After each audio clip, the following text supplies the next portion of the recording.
Empire.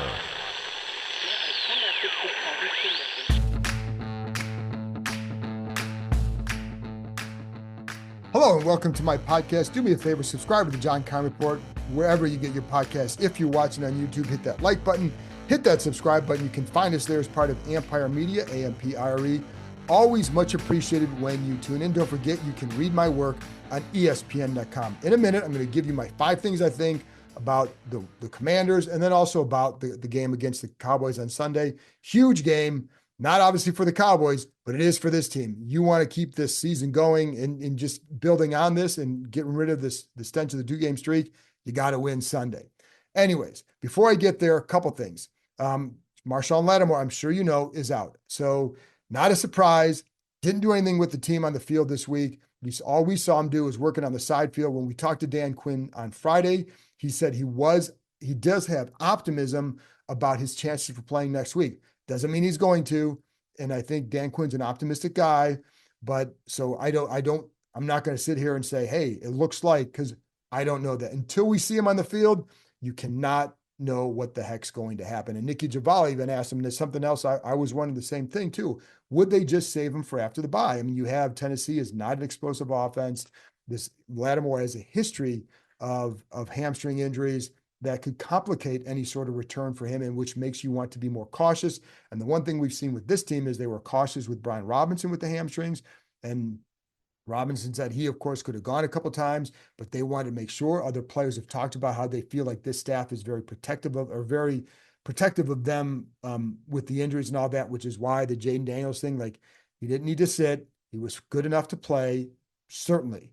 And so players feel like they're taking care of him. So you go back to the Lattimore, and they're certainly going to take care of him. Somebody who has a history with these kind of soft tissue injuries, you need to make sure. So what we saw on Thursday from Lattimore, on Friday, we were inside the bubble, did not see him out there. On Thursday, when we were out there, he was working on a side field, doing some sort of like defensive back type drills, more so movement, backpedaling, angle, then run to the ball, that kind of stuff. He was only going about half to 3/4 speed. So he wasn't all out. So until you see that, it's really hard to say. Now, he is going through walkthroughs. He is participating in meetings. So he's getting indoctrinated into the defense. That's all good, but you got to get on the field and you got to let it loose. There's 1 week of practice enough to show, hey, this is what you can do. So I don't know. And that's why I'm not sold on the fact that he'll be back for Tennessee. I just don't know. It would make sense again to just give him that extra week, get the bye week, and then guess who he gets to play in his first game? The Saints. So anyways, don't know what's going to happen. Quinn said optimistic. We'll see. Austin Seibert said on Thursday he's going to kick, that he would kick on Friday. On Friday, Quinn said that he was trending in the right way. So the coach has the final word, but it certainly seems like Austin Seibert will kick on Friday. And then on Nick Bellore, special teams ace, he's listed as questionable for Sunday's game. Anyways, let's get to my 5 things. Well, I think this is a get healthy game, and it has to be, not just from the standpoint of physical health, but mental health. Get rid of that 2-game streak, but also get your offense back on track. These are the kind of teams that you had dominated, right, for all year, but also the defenses that you really had a field day with. And I would to be honest, I expect the same thing on Sunday. If it doesn't happen, then you have to start wondering what really is going on. Anyways, and I think, the funny thing is about all the angst about the offense, it shows you how high the standards have been raised in only 10, 11 games, right? Because people the Philly game was not their best game on offense. Was it just because the Eagles defense? Well, I think it's a really good defense. I think they had a really good plan, but is it just that? Does that mean if you have a good offense, you can just accept that? No, because your job is still, you have a really good offense. So your job is to move the ball against a really good defense. How can you do that? And was there more going on? Was it as simple as tough to play Philly on the road after playing Pittsburgh, a very physical team at home? So on a short week. Is that the only reason? We'll find out Sunday, because if they go out and have a big game, you can say, okay, they're back to what they were doing. And yes, the Dallas defense isn't as good, but this is what you do against those kind of defenses. I think they need to get back to the offensive efficiency. And that's, again, the Cowboys should give you those opportunities. With Jaden Daniels, it's a get healthy game for a few reasons, right? Now, there are a lot of theories about what's going on with him. Is anybody can you say with 100% certainty what is right? Hell no, I can't. I have my own theories. I'm not putting money in Vegas on my theories. I think there are some things I think are pretty right, but I don't know for 100% sure because one person knows really how the impact of the ribs, and that's Jane Daniels. What I know about guys like Jane Daniels is they're not going to let a lot of things bother them, and they're not going to use things as excuses either. So if he's telling people in the building nothing's inhibiting him, and others have said the same, well, okay, but would that inhibit somebody else? Maybe. But what I do know about the ribs, so what we know, this is what you just rely on. Here's what we know. We know he hurt the ribs. We know he had pretty good games against the Bears and the Giants. We know the last couple of games, it looks like there are some things that are off. They also played two of the best defenses they're going to face all year. All of that is true. We also know that he's lost a lot of practice time. Well, why did he lose the practice time? Because of the ribs. So the ribs have clearly had an impact on the game. But from what standpoint? Is it a matter of, they're hurting him when he throws? I don't see that. But I do think the timing and the rhythm is off, and you can attribute that to the injury because, again, why did you lose time? Well, it was because of that. But when I went back and I watched every incompletion that he's thrown since the injury. There's no consistent pattern there. I've seen overthrows. I've seen balls where he zipped the ball. I've seen throws that are off. I've seen the throws at his feet. I've seen a lot of throws at the feet were on screens that were dirted, balls that were just thrown in the dirt to avoid pressure. So it's not like he's only missing one way. So it's hard to say, well, it's hard to really say. It's hard to really know. And again, only he knows. So I'm not going to bore you anymore with my theories because it doesn't matter. But what I do know is if your offense is getting healthy, this is the week to do it. And I also know the other thing I know for him is there's that rookie wall. And it's true for everybody. It's true for every rookie in the NFL. So it's going to be true for Bo Nix in Denver. It's going to be true for, Caleb Williams, all these rookie quarterbacks, right? But I know for Daniels, you get done with the season, you're grinding for the draft. Then you get here after the draft in the spring, you're showing up 5:30, whatever in the morning for during that stretch to go to do your walkthroughs, do your film work, et cetera. You're doing the same thing in the summertime. You're doing the same thing during the season. That adds, that's a lot. That's a grind. So I think when you get to this point in the year, I think it was good for him to get away for a couple days even, just to, you can go watch football, but you can just kind of chill, right? And I think that's important. So I think that was probably good for him to get away. That coupled with now more practice time, you're going to get a good full week of practice. And talking to some players there, it's like they feel like the timing was getting better. It was certainly that was affected by it in the past, and that now you can get back. But this week you've got to show, because if you don't, now you're going to start there. Now there will be more questions about various things. And some of that includes, the runs. And again, I can tell you that against Pittsburgh, harder to run against them as a quarterback. Philly, really good job in that. But, it's not impossible. So, we saw him do things, right? So you can all guess on that. But this defense, you have a chance to do that, right? So I think that's why if certain things aren't happening Sunday, now you have to start to say, okay, what's going on? And it wouldn't just be about him. And I think it will get right too. So I'm not too overly concerned about that because it's not like it's been this long stretch of really bad play by the offense. I mean, shoot, against the Steelers, 27 points. Now, 7 of it was set up by the missed fake punt and deep in the Steelers territory. But there were also 4 or 5 plays where if you hit one of those plays, you're in position for at least 30 points. So, and they weren't hard plays to make. A drop by Zach Ertz, throws that we've seen Jaden Daniels hit, right? And that, just a bit too wide here, a bit too long there.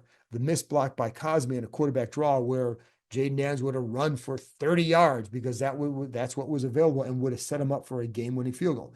That play happens, we're not having the same discussion. So it's really, but the point is, the issues there it was more, the plays were available. And that to me is something that's very important. Against the Eagles, I didn't see a lot of plays available. That was a much bigger concern than it was against the Steelers. So that's why you need to get back to who you are as an offense. And I think this has to be the game you do that to set yourself up for a good December and a good, strong playoff push. But it goes beyond just Jaden Daniels. This also, folks, is the offensive line. Like the offensive line, you had Wiley playing with a hurt shoulder, Biadasz with an ankle, Coleman with a shoulder. And I think the good thing for them is you're going to get Cornelius back healthier. So can he help? Can he and Coleman rotate? Coleman was not very good against the Eagles. So I think there's just some things there that would help this group maybe with some time off. And I think in the 2 weeks with the bye will help them even more. And so I think those are some things that it's not just about Jaden Daniels. When you look at this offense, it's in a collective, that front, and then Daniels, and you need Brian Robinson in there. And I think this is a game where against the Cowboys, you're going to have chances to get that run game going, because that run game has to get going. But this is the week to do it. Dallas is not good against the run. When you watch them on film, I think you can use some of that quote unquote eye candy to, which Washington likes to do with Kingsbury. You can use that eye candy, create some cutback lanes off of that. So look for that on Sunday. But to me, Sunday, we can all talk about Jaden Daniels, but it starts with the run. I think you've got to get that going, and you don't want Jaden Daniels having to drop back 30 sometimes. I think ideally it's in that 25 range and you hit some big plays. But I think you use the run game a lot this week, because I think that's what you need to get going down the stretch to be the offense that you need to be, because you do not want to be the one-dimensional attack, because I don't think that's going to work for them. But I think the run game will be a key on Sunday. And again, Dallas will allow those runs, and you see them on film, like you can get some of those cutback lanes for sure. So, I think you need to win this game, but I think you need to look sharp. I think a lackluster 20-17 win, well, it's great you'd be 8-4, but I think we all know that you want to look sharp in this game. And, I think this is the kind of team, and given what Dallas has going on, the injuries, the record, the season, and all that, you can look like Cleveland or Carolina. I think people will be pretty happy with that one. So, and that's, if you're playing at a high efficient level, that's what it should look like. And I think there's no reason to not think that can happen. But that's, to me, what you will. Again, you just need to win. Ultimately, you just need to win. NFL, it's hard to win. I get that. But I think you want to look sharp to make people feel like, hey, this team is still going in the right direction, which I think it is. So anyways, there you go. That's number one. Number two, I think it's too early to have the Cliff Kingsbury discussion about his offenses and the fading in the second half of the year. Folks, we're really talking about one game, so it's a tiny sample size of an offense that, have they figured this out? I know in Arizona, oh my gosh. Well, the offense is slightly different than it was in Arizona anyway. So it's not like it's exact same offense that he was doing there. And I know that the need to adjust is always going to be there, but this is a different situation. Shoot, even at quarterback, there was one year in Arizona where, his offense fell off because Kyler Murray had an ACL tear. But I know that was the knock on Kingsbury. One of the criticisms was that the offenses did do that. And I had my ESPN colleague, Josh Weinfuss, on after they hired Kingsbury, and he talked about that as well. And I talked about that with some other coaches in the league too. But, some of that you have to look at each situation, why that happened. Again, one year, Kyler Murray's not out there. The other thing is, I think Jaden Daniels studies the game a lot more than Kyler Murray did. That's going to help. But the other thing is, like, this is a different offense. So for example, when Kingsbury went into Arizona, he came in there, the 10 personnel, one back, there's no tight end. So, you got, it's a wide open attack, right? Just spread the field and go. That's the true air. That's the air raid from college, right? Well, that's no longer what they do. For example, they use 10 personnel. The first year he was in Arizona, 31.7% of the time. That's staggering. It dropped down to 13.5 in his third year, and then 5.0 in his last year. You know how much they've used that this year? I think it's like 0.9%. So it's, 0.3% they've used that this year. So that's not a factor. They used one back, one tight end. It's 34.6. His last year in Arizona was 64% of the time. It was, so like, they've done different things. 21 personnel before, it was like 1.8%. Now he's calling it like 7.9% of the time. So that's I think a function of using your personnel wisely. Eckler, he's using a lot of Eckler and McNichols together, Eckler and Robinson together, or any of the two backs. But especially when Robinson's in there, using he and Eckler together is really good. A lot more 13 personnel, a lot more 3 tight ends this year. In the past, 1.9% was the average for him for a season. Now, 5.4%. So in other words, there's different things he's doing. So it's not exactly the same offense where now, again, teams are figuring them out. Of course, you get tendencies. And I'm going to get to one tendency in a minute, but I don't think it's as simple as, oh, they're figuring out. I think Philly's personnel matched up well with them. I think there's some things they can do better than they did in the second game. That's going to be a good key to see when some of these teams see, the Giants saw them a second time. Well, they did a pretty good job up in New York moving the ball. So, and they're sitting on the goal line would be, could have punched in another score and did pretty well there, right? So I think what happens when Philly sees him a second time, when Dallas sees him a second time, I think that will be a key. But I don't see this slippage yet. I don't see the level of concern yet because it's one game that we're really talking about where it's like, okay, that was not a sharp game, and that was the Eagles game, and so there you go. And how much will it help if Jaden Daniels and the line are healthy, feeling like themselves again, and you get Brian Robinson back, much different. But and so I'm going to go in this. I think Terry McLaurin, I think we don't need to worry about him lining up on one side as much as maybe some people might fear, because this is what he's been doing all year. He's having a really good year. Now, he is lining up on the left side an awful lot. 242 of his snaps have come on the left side, 31 on the right side. For comparison, this is why you can say, how much does it matter? Because last year, 247 times wide left, 263 times wide right. Which year did he have a better year? Now, part of that's the quarterback, but part of that's also the kind of routes they're running. The variety of routes that he runs is much more, even just being on one side, is much more than it was last year. And I think that's one reason why McLaurin isn't as worried about like the tendency to line up there or just to be stuck on a side, because he's been stuck on that side all year and he's having one of his best years of his career. So it can't just be as simple as, oh, now the Eagles defended him very well. Clearly, the one thing I would say in that game that I think you should do in the second game is, now if they're taking him out with this, then move him around, put him in motion a little bit. I think that's something that they should have done. And I'm curious to see what they do when they face the Eagles a second time, if they try and take him out of the game like that. It's one thing against the Giants where he had 2 for 19. They did a good job against him, but he had 2 touchdowns and they're moving the ball without him. But in a game where you need to move the ball and they're taking it away, you got to find a way to get him the ball. And so if that means you have to move him a little bit, or even if you want to line him up on the right side, motion him to the left side to get him over there, then you need to do that. And they didn't do enough of that. And that's one of the things that I would say for Kingsbury the next time, that I'd be curious to see, do they do something different with him? And that's, but to break some of the tendencies that they have with him, I don't know that this week you need to do that. But again, he's running a wider variety of routes from this side than he did in the past.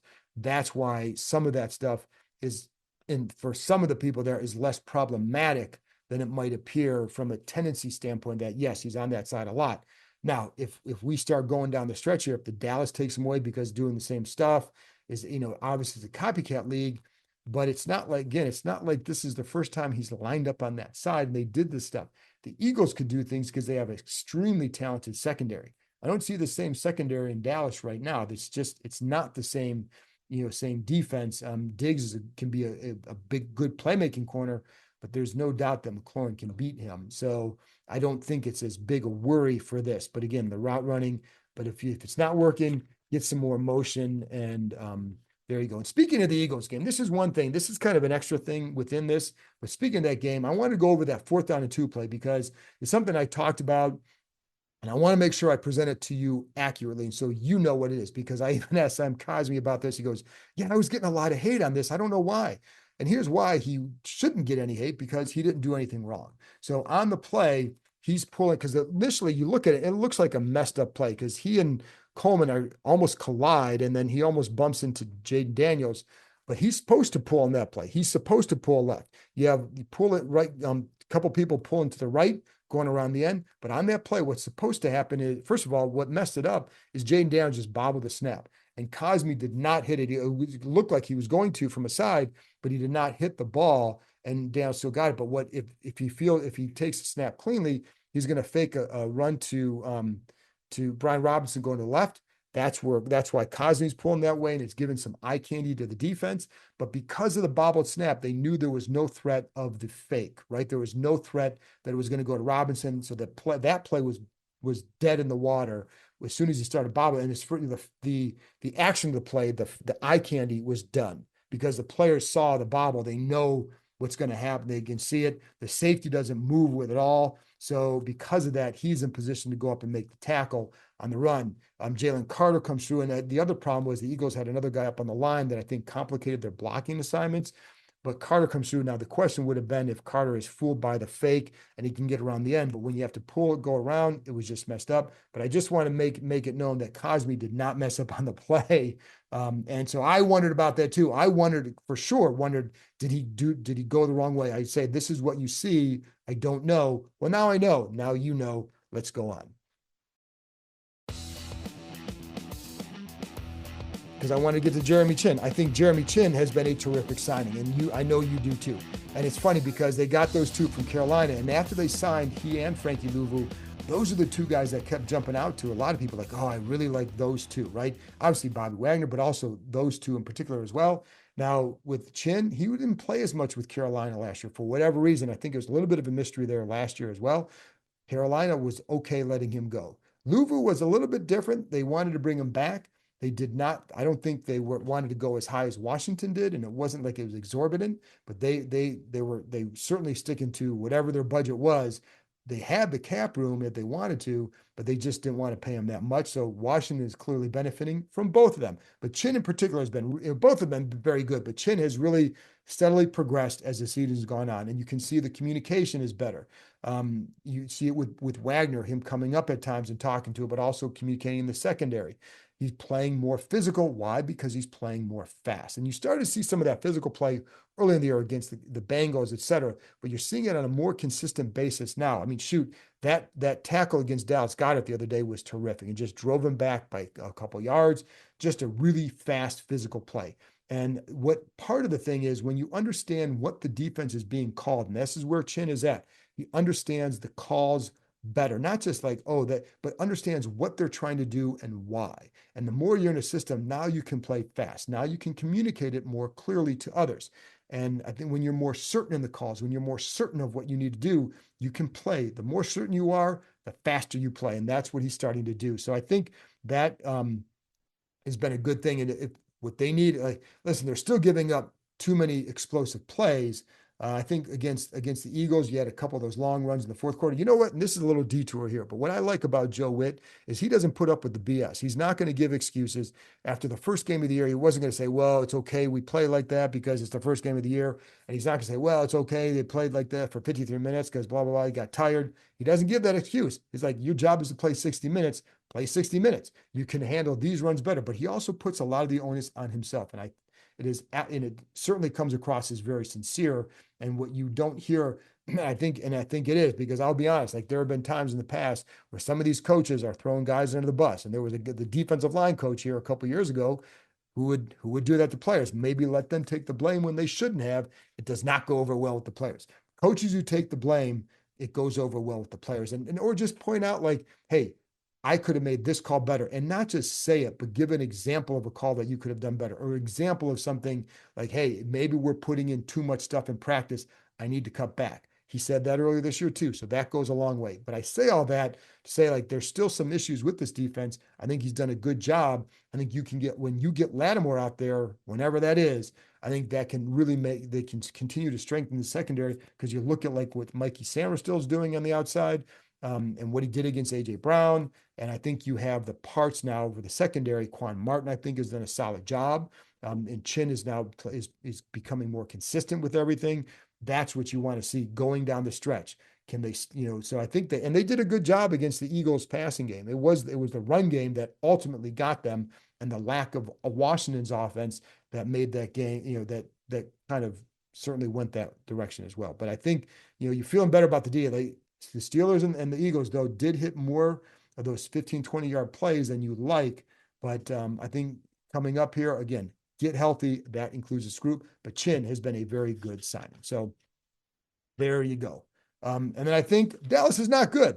How do you like that? How's that for some really good insight? But listen, man, we all know there's not a lot going on down there. And it's funny because, and I did have Todd Archer on. If you didn't listen to that podcast, it was on Thursday, gives you a really good update on the Cowboys. If you want to hear about how bad it is in Dallas, go listen to Todd. And, it definitely, when you talk to the guys here from the Cowboys, like they know what's going on down there, but they also will say, like, some of those guys, it still matters that they're playing for the Cowboys. Like, there's something different playing for them, whether you like to hear that or not. There is. And so, but here's the reality. Season's not going anywhere. And the head coach is in the last year of his contract. All sorts of speculation. We've all been there. We've been there, folks. So we know how that goes. Their line is banged up. Zach Martin is out. Tyron Smith might not be able to play. If he plays, he's not 100%. Center has been okay, but he hasn't been as good as Biotish was for them. So there's been a drop off there. The tight end Ferguson, he's dealing with stuff. So, obviously Dak Prescott is out. They don't have a running game. Listen to this. They have no run game. They have 4 runs this year that have gained 15 yards or more. 4. You know who has fewer than that in the NFL? Nobody. Washington has 21 such runs. So that just gives you an idea of just where this offense is at. That means, this is a game like Cooper Rush has to beat you. Make Cooper, make him beat you. They have no deep passing game with him. On throws where he's throwing of 15 air yards or more, so 15 yards or more downfield. He's 6 for 21. When you see him throw anything beyond 25, that ball hangs, man. That ball, like, he's underthrowing guys. He's not, he in the last couple of games that I saw him, he wasn't accurate at all. And you'd see guys like a CeeDee Lamb would make some really good plays on throws that are 29, 30 yards. But because he's got a twist and, he's not hitting him in stride or whatever, you're not getting any yak after those long throws. So now the danger with CeeDee Lamb is he can do that. You miss a tackle, dude's gone. But with Cooper Rush throwing downfield, not getting a lot there, right? So the pass that went for 64 yards of Turpin, like, that was a slant, and he just took it. And the safety got out, vacated the middle, and just kind of did a poor job.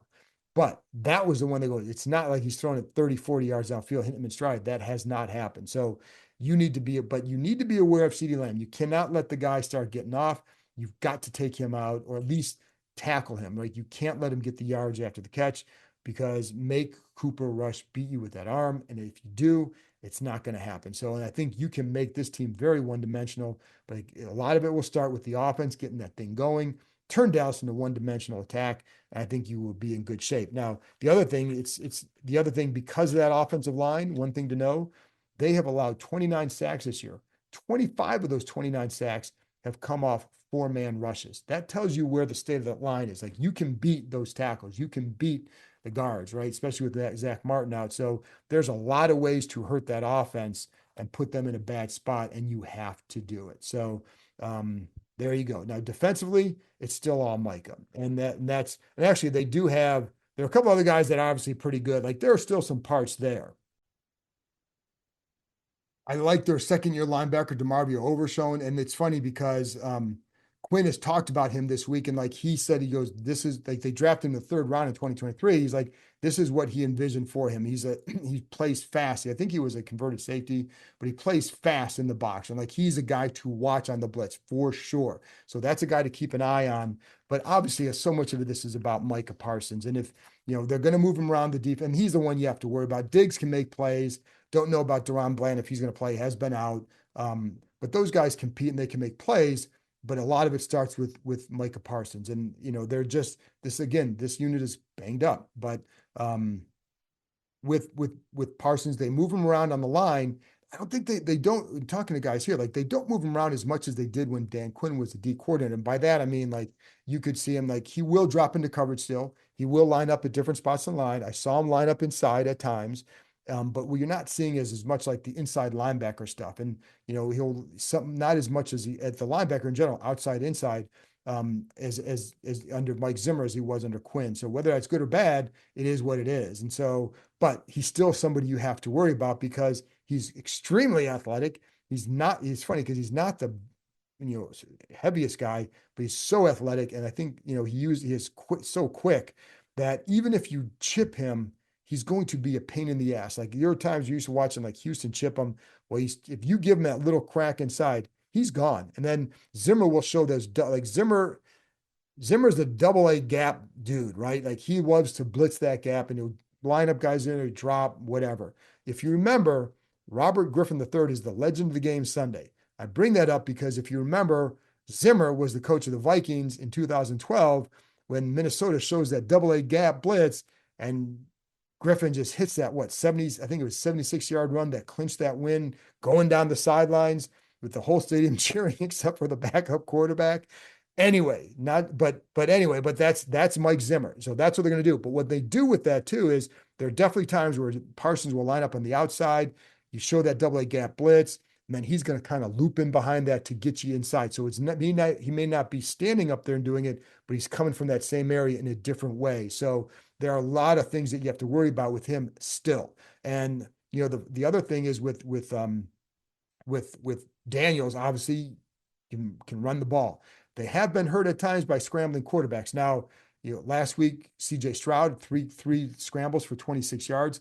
You know who didn't scramble much on them? Lamar Jackson, only 2 scrambles for 6 yards. But you know what? He had 12 carries for 81 yards in that game. So there is a chance to run against this defense for sure. And when you watch, like when I went back and I watched all of Lamar's runs against them, and just to see how did he hurt him. So that zone read hurt him. And there were a lot of times where I felt like Dallas's out ends, including Micah Parsons, were not very disciplined in how they covered the zone read.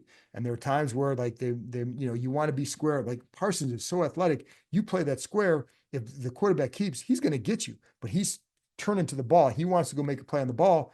And sometimes he's crashing down. He's starting inside against the ball, against the runner. And it's not always on Derrick Henry. So it wasn't just because it's Derrick Henry.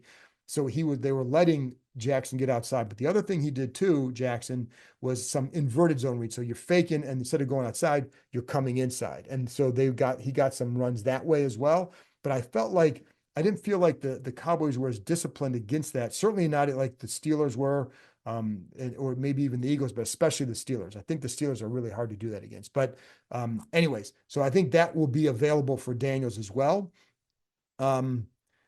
Like I said, I felt like there were some gaps in the rush at times where you haven't gotten those gaps the last 2 games. Again, that's why I can see Daniels being able to maybe scramble from where he has maybe not huge yards, but man, that 1st and 10, 7-yard scramble. Now it's 2nd and 3, better spot.